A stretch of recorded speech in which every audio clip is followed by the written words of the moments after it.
ইমিগ্রেশনে কি কি প্রশ্ন করবে? সালামু আলাইকুম। ইমিগ্রেশনে কি কি প্রশ্ন করবে বিষয়টা এইভাবে চিন্তা না করে ইমিগ্রেশনে কি কি যাচাই করবে যদি এভাবে চিন্তা করেন তাহলে আপনার জন্য আরও বিষয়টা সহজ হয়ে যায় বা আপনার যে নার্ভাস সেটা কাজ করবে না। ইমিগ্রেশন অফিসারের কাজ আপনাকে যাচাই করা, সুতরাং তারা আপনাকে যাচাই করবে।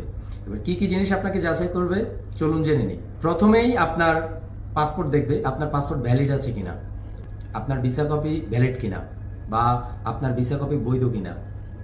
তারপরে দেখবে আপনার হোটেল, আপনার টিকিট, রিটার্ন টিকিট, আপনার রিটার্ন টিকিটের সাথে হোটেলের মিল আছে কিনা, অথবা আপনার হোটেল না থাকলে আপনি ওখানে কার কাছে যাচ্ছেন ওই ব্যক্তির ইনফরমেশন বা ওই ব্যক্তির সাথে এমন হতে পারে যে কথা বলতে চাইবে।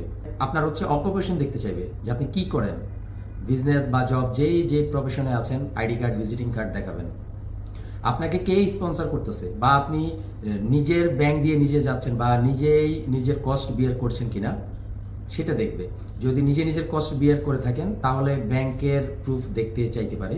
এছাড়া কেউ যদি আপনাকে স্পন্সর করে থাকে সেই স্পন্সর পার্সনের ডিটেলস দেখতে চাইবে, ডলার এন্ডোর্সমেন্ট দেখতে চাইবে বা ক্যাশ দেখতে চাইবে।